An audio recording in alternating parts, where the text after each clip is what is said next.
Tonight, I can report to the American people and to the world that the United States has conducted an operation that killed Osama bin Laden, the leader of al-Qaeda. You want answers? I think I'm entitled. You want answers? I want the truth! You can't handle the truth!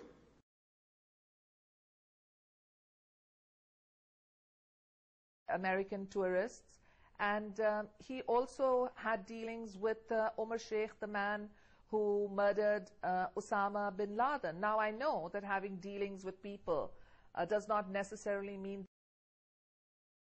I think he died, he perished some years ago, and I think this was a story which was created, and I think this was, because they themselves are saying, I mean, their versions, nobody would want to believe these versions. Initially they said that he fought back, and there was a firefight. President Obama himself said that in his initial statement. And now they say that he had no weapons, he didn't do any of those things.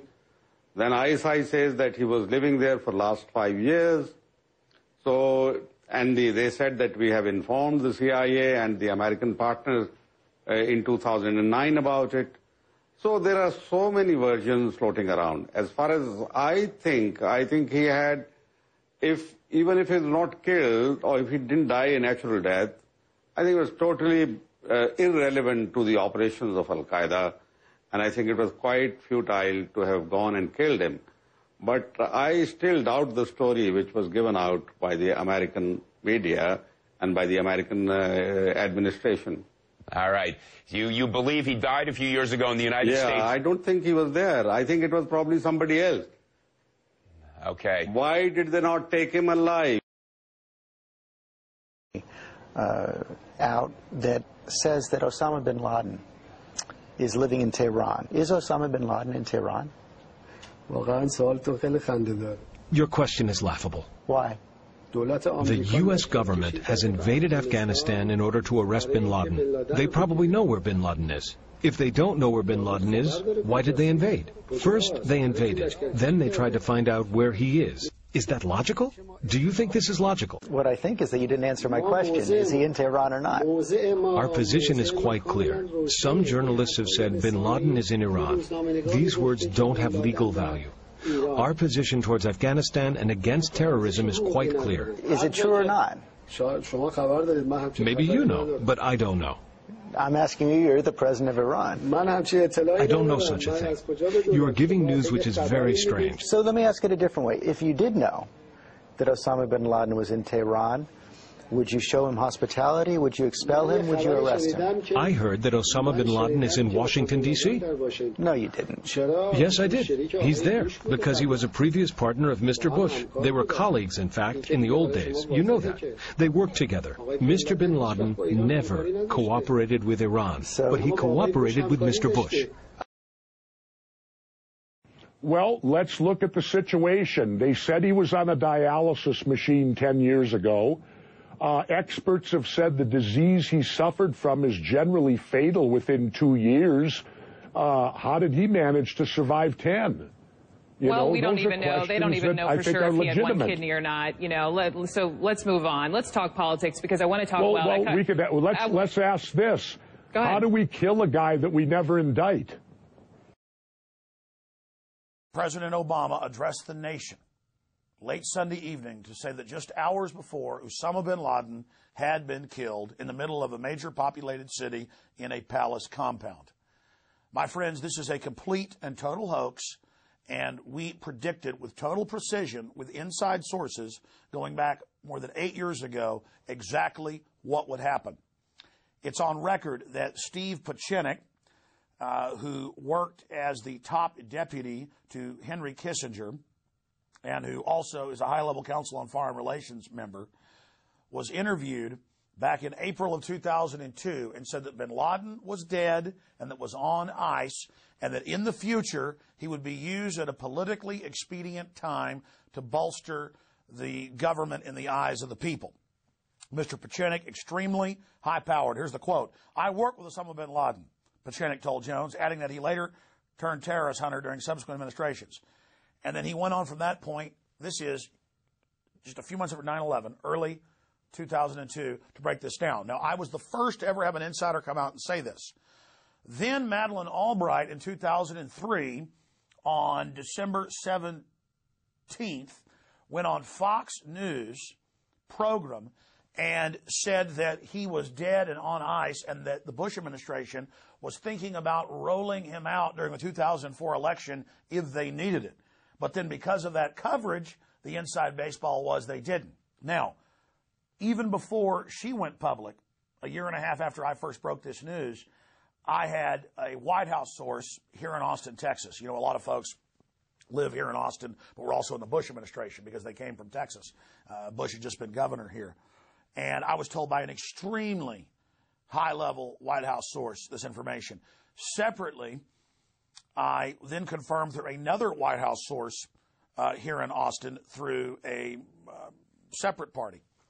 Ladies and gentlemen, this was completely staged. All right, there's the whole CIA background of Osama bin Laden. There's the fact that it comes out that Anwar al-Awlaki, his number 2, running all these terror attacks, is hanging out secretly at the Pentagon. There's the government lying about WMDs and our destroyers being attacked to get us into Vietnam. You know this history of major hoaxes being run. But notice when all this came out, then I'll go through some anomalies. This is the tip of the iceberg.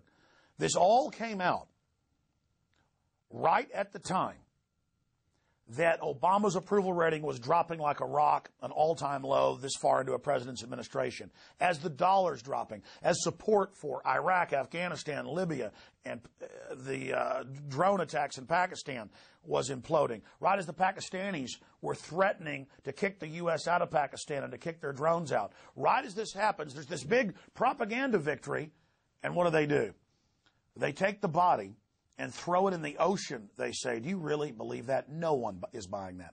I've been listening to talk radio last night, this morning, even conservative stations that want to buy into this propaganda. No one is buying that.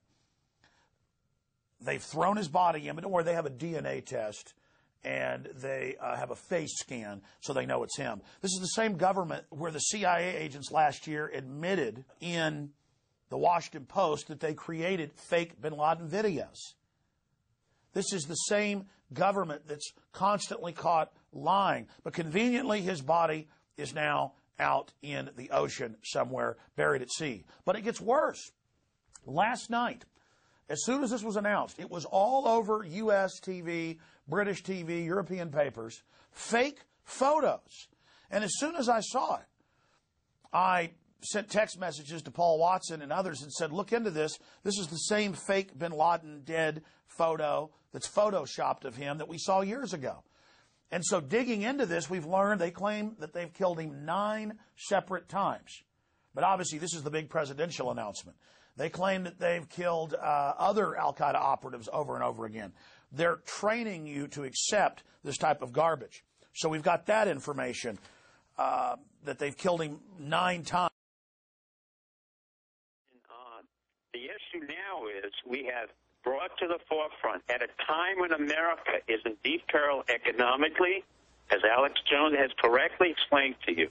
We are in deep peril because we are in 2 wars, of which I have no idea why we're there. And I had warned, even on the Alex Jones show 9 years ago, we will go into Afghanistan and Iraq after the 9/11, and I predicted, and he was correct, Alex Jones, and you see it on your website, that Osama bin Laden would be dead and had been dead for over 7 months. Not because special forces killed him, but because as a physician I had known that the CIA physicians had treated him, and it was on the intelligence roster that he had Marfan syndrome. Now, many of you can look up on the Internet Marfan syndrome.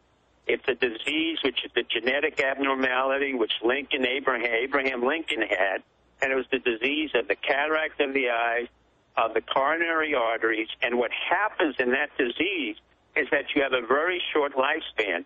The fact that he had renal dialysis was not an issue of renal stones, which can be cured and is not that serious or life-threatening. But he needed that dialysis machine, so he had to take it with him. It was not an accident that his number 2 man, El-Zawahiri, was a physician. It is not an accident that most leaders of terrorist organizations around the world are physicians. That's why I know them, because we understand our code of ethics and creed. Osama bin Laden died when we went into Afghanistan. General Tommy Franks had stated very clearly that he had died, and he made a slip. Now, we knew he had already died. By that time, by the time we had already gone into Afghanistan, and in Pakistan, we knew he was dead. So the notion, when I came on the radio show in 2002 with Alex Jones, I said, listen, Osama bin Laden's dead. He's dead. There's no question about it. He had Marfan syndrome. It had nothing to do with special forces. He was used in the same way that 9/11 was used to mobilize the emotions and feelings of the American people in order to go to a war that had to be justified through a narrative that Bush Jr. created and Cheney created about the world of war terrorism. Now, I don't think it's profitable to try to enter too much into the details and the contradictions of this piece of theater that we've been presented with. This is an exercise in mass brainwashing. It is a very serious attempt, I think, to push the world in the direction of general war. The one thing we can say about this pseudo bin Laden, if that's really who he was that he was not the biological bin Laden, as has been pointed out. The biological bin Laden has not been with us for a long time. The original bin Laden, while he was alive, was variously described as a dreamer, a fanatic, an ideologue, a psychotic, a bungler, a misfit, the figurehead of an organization that had been created by the CIA and by British MI6, and who was largely supervised by the MI6 double agent Zawahiri of Egypt, who seems to be the person who runs this all. I think the one thing we can say for sure is that this staged and manufactured incident, and of course it's just like everything else in bin Laden's life, or the so-called bin Laden's life, nothing is proven. There is no proof of any aspect of this entire story. But the one thing you can see from the intent is this is designed to create a strategic confrontation between the United States and Pakistan. And it has already gone very far in that direction. It looks like this raid, as far as we can see, was at least on some level not approved by the Pakistani government. We have former President Musharraf protesting against that. Mm-hmm. We have the hue and cry here in Washington against Pakistan. We have the Chinese government yesterday strongly stating that they're going to support Pakistan in this crisis. We should remember that American policy in that part of the world has absolutely nothing to do with the so-called global war on terror, which is merely a strategic pretext manufactured by the United States. The goal of this all is the dismemberment of Pakistan. Pakistan could serve as an energy corridor between Iran and China, or between India and Europe. And that wasn't Afghanistan supposed to do that there, Dr. Tarpley?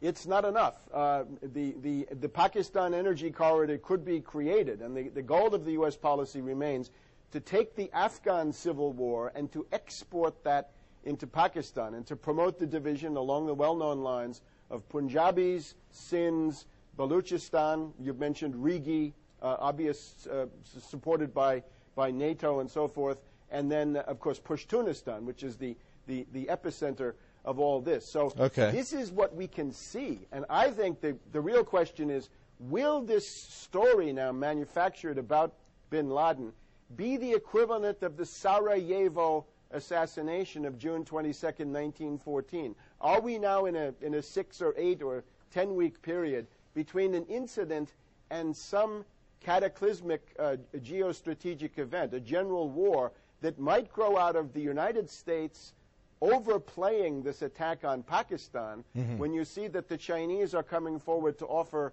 support? I think the world situation is much more dangerous than most people are aware of in this kind of we're gonna talk about the strategic pretext that you mentioned.